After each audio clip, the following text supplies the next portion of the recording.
দক্ষিণাঞ্চলের সঙ্গে রাজধানীর নৌযোগাযোগের একমাত্র পথ মুন্সিগঞ্জের ধলেশ্বরী, আর এই পথে জনপ্রিয় লঞ্চঘাট মীরকাদিম বন্দরের কাঠপট্টি ঘাট। কিন্তু নদীতে পানির গভীরতা কমে যাওয়ায় গত ৪ জানুয়ারি থেকে লঞ্চ জাহাজ কিছুই স্বাভাবিকভাবে ঘাটে ভিড়তে পারছে না।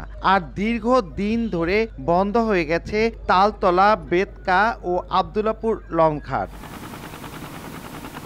মাওয়ার কাছে পদ্মা নদীতেও নাব্য সংকট চরমে।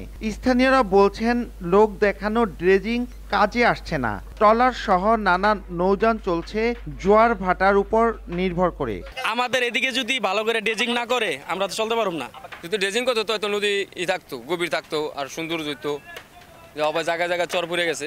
অপরিকল্পিতভাবে এই নদীর বালু কাটা এজন্য তো নদীর গতিপথ পরিবর্তিত হচ্ছে। শুকাই গেলে তো জনগণের জন্য ক্ষতি। এটা খনন করলে ভালো হবে। পানি কমে যাওয়ার কারণে লঞ্চ করে এদিকে আসতে পারতেছে না, এই জন্য আমরা সুযোগ সুবিধা মতো মানে জলস্থায় যাইতে পারতেছি। যেটার মাধ্যমে আমরা জীবিকা নির্বাহ করে চলছি সেটি এখন বন্ধ রয়েছে এই লঞ্চ না আসার কারণে। পানি থাকে না এখানে, এই সমস্যাটার কারণে এখানে লঞ্চ ঢোকে না, যাত্রীরা বিভিন্ন এলাকাতে চলে যেতেছে। নিউ সানসিল্ক ব্ল্যাক শাইন, নজর কাড়া শাইনি চুলের নাম্বার 1 চয়েস। বিআইডব্লিউটিএ বলছে নৌপথগুলো সচল ও নিরাপদ রাখতে নানামুখী পদক্ষেপ নেওয়া হয়েছে।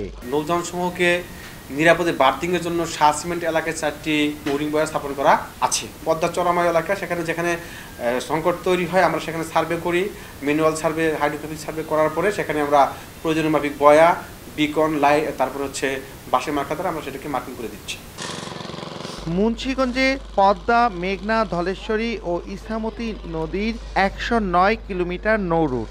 পানির গভীরতা হ্রাস পাওয়ায় নৌযান চলাচল ব্যাহত হচ্ছে।